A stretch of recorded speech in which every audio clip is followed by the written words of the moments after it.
waking up to me. They want the best of me now, best of me now, best of me now, best of me. They want the best of me now, best of me now, best of me now. It's wild to be 30 and this fast. It really is. Like, it's strange. You know, I took a new job. I'm working 3 jobs to support this company right now. And, you know, when you're 30 and have new skills, you get fun jobs like delivery driver, maintenance technician level 1. Now, I don't know if you know what maintenance technician level 1 is, so I'm going to tell you. It means janitor. I'm a fucking shit. And listen, I'm a janitor in a $1 billion building. Can you explain to me why for 30 minutes today I had to find a fucking plunger at 2 o'clock? First of all, if you're the asshole that's on the 13th floor of an office building and you clog the toilet at 3 p.m., you deserve a slow and painful death. That's number 1. Number 2, again, $1 billion building, 1 plunger. One in the whole building. I had to go find it. And then my boss, after 30 minutes of me looking for a plunger, he goes, listen, the tenants pay a lot of money to be here. This is a nice establishment. I can't have you just walking around the halls with that plunger. You got to put it in a bag and you got to put that bag inside a bucket. And I was like, it was your swamp ass tenants that clogged the toilet at 3 o'clock using all the toilet paper on the roll and not courtesy flushing. Motherfucker, there's shit on the walls. I don't want to hear about how this is a nice place right now. I want to go get this done so I can leave and shower. I got it in my beard, man. I want to go home. Oh, Jesus. I want you guys to understand. Now, this is we run a comedic writing course. Where we talk about I want you to understand one thing. The only part of that joke that is true is I had to unplug a toilet at 3 o'clock, and the rest of it is all made up. The rest of it is all just rage. Oh, no, it's great though. It's great to be a stand-up comedian and a janitor and a Grubhub driver. It really just screams, please, for the love of God, someone just have some pity and sleep with me. Just I need a pity fuck like yesterday. I get lonely up here. Listen, if you buy me a plane ticket, I will fly to Alaska. Okay, let's get this done. All right. I don't know what kind of weird, better. There's so much scenic things to see. I don't know what kind of weird shit you and Cheryl are into, but I have some suspicions. Wow. I got a plunger if you're worried. Now, my whole set just changed, and it's to all the reasons why I could never date Ryan.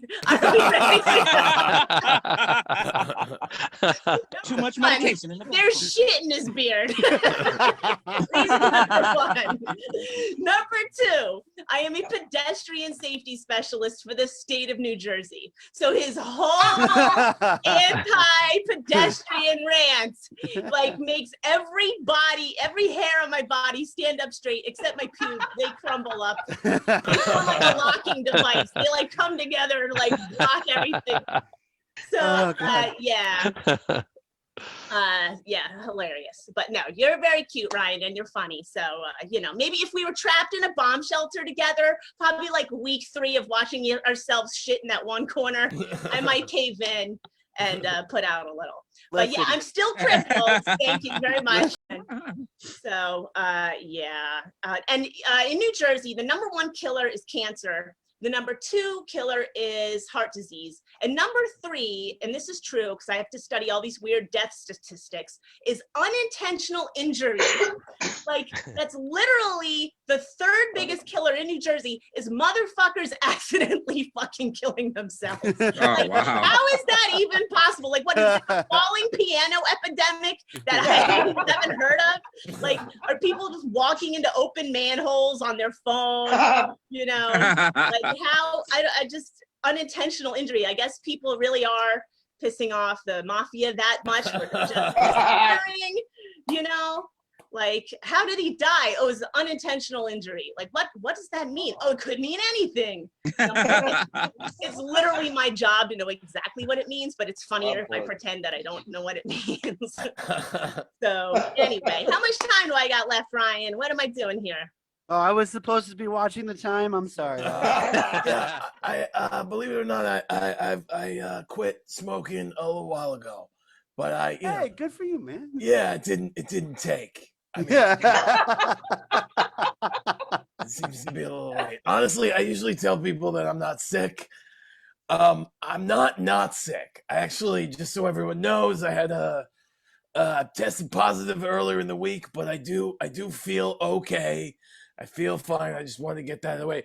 Really, I'm just like all of you, because I also didn't expect me to sound like this. But if you don't know me, if you think I'm weird, you should meet my brother, because he does know me and he thinks I'm weird. So I didn't quite tell that joke right, but that's all right. It seems to be the biggest symptom of COVID, is that all the jokes that I've known for the last 5 years keep falling out of my head. It's also a symptom of from before COVID and smoking a lot of weed. So it's just kind of what's going on. I can't wait till this thing is over and we can go back to just employees washing their hands, right?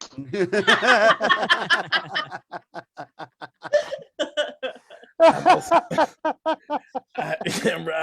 feel like that joke hit really close to home. All right, if we go back to just employees washing your, you'll have like 40% less work, right? If it's just dirty people just leaving the bathroom, then you won't have to work as much. Oh, you don't do the sink; you only do the toilet. You were talking about how I do a lot of different. When I was growing up, my father wanted me to be a fireman.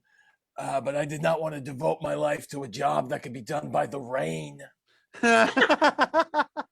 Although it would be cool if my boss called me up and said there's a 30% chance that I don't need to come to work tomorrow.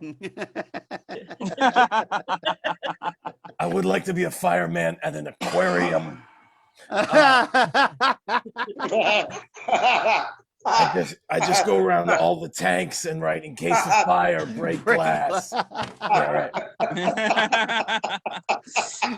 You sick bastard. I'm a sick bastard because I guess because I wrote like a joke with that's not about poop. But anyway, my father, he was a door-to-door salesman.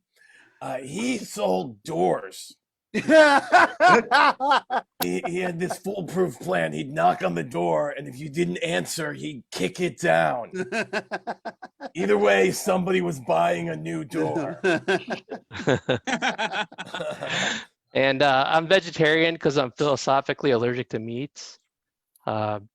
It's tough being vegetarian these days. I mean, dead animals pop up in the most unexpected places. I mean, who decided to combine clams and tomato juice to make clamato? They might as well combine beef with apple juice and call it beeple, or chicken and grape juice and call it gricken. But, that's my marketing hat right there. I am a vegetarian, but I do hunt deer. I strictly do catch and release, though.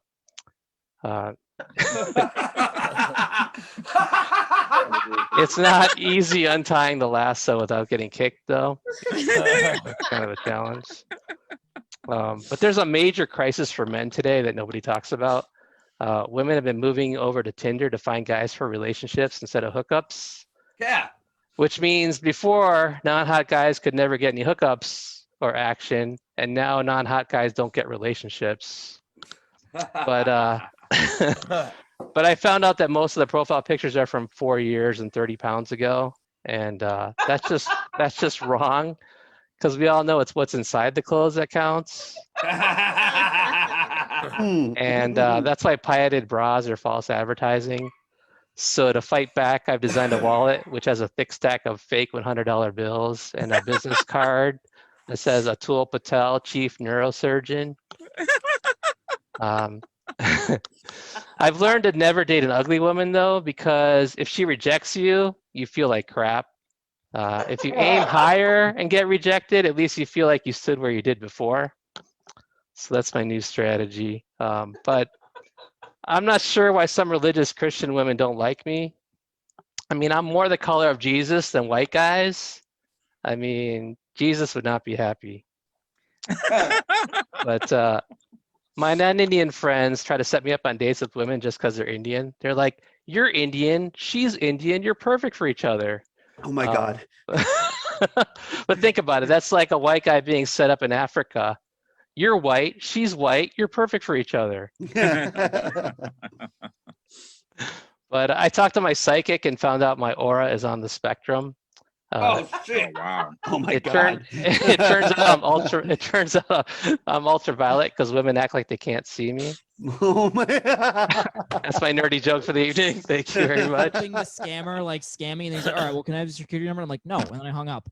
Like, Jesus Christ. Oh God. Yeah, it's a good time. I'm also applying to jobs. That's a fun thing I'm doing. I should have set my timer. I'm applying to jobs. That's a thing I'm doing right now. I have a job. I want another one. That's the thing. Because I'm working remote and my workload's very low. So at this point, it just feels like I'm on unemployment, except without Fox News telling me I'm lazy. You know what I mean? Let's increase the income a little bit. It's fun because like I have a lot of friends that are like in their like early to mid to late 20s, and we've all applied to jobs and stuff. And there's always the same complaint people have. They're always like, "Oh my God, I can't believe all these entry-level jobs are asking for like 5-6 years experience in all these things. Like, how am I supposed to get a job?" And I'm like, "You lie." That's it. You lie. It's easy. It's so easy. A lot of times, here's what I do. This is a fun thing I like to do, and you're more than welcome to do it. Sometimes if you apply for a job on a company website, they'll ask you if you have a relative that works for the company, right? And if you say yes, they'll ask for a name, like who's the relative. So what I like to do is I go through the company directory, I find a name, I put that name down, and I just hope they're cool. I just hope they're a bro. They'll help me out.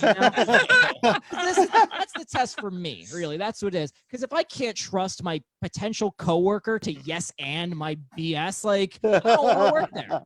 Help me out, Yeah, people complain about the experience. Okay, this is the thing. This is. Bear with me on this. You know that rule in dating where they say you should half your age and add 7, and that's the youngest person you should be looking to date. Have you guys heard that rule?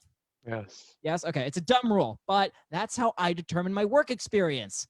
I'll just be like, years of experience, Microsoft Excel, 21.5. Hell yeah. That's great. And I know it seems weird, but it's like, think of it this way. Like, because there's some hiring manager going through all these resumes, right? They're going to see your resume. They're not going to care if you lied because guess what? They lied to get that job. Like, they don't know what they're doing either. I guarantee you look at their resume, it's going to be like years of experience, HR, 37.5. Like, that's what it's going to say. Look, I figured out a new COVID test, though. I mean, while y'all out here getting paranoid and getting vaccinated and shit, you don't know what that's about. The easiest COVID test to give to your old lady when you're in bed, you give her a Dutch oven. If she don't wake up or pop her head out, she ain't got the smell or a taste, you got to take her ass out. That's every COVID test.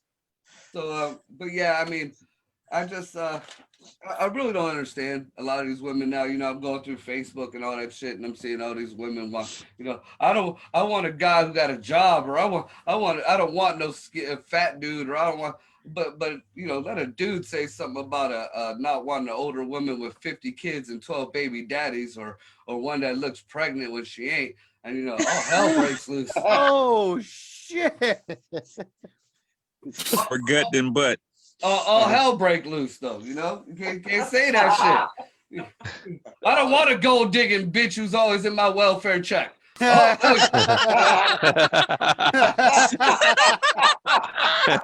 Preach! Can't say nothing like that. You earned it. Whoa, stop. Give us a like, share, and a subscribe, and get out of here.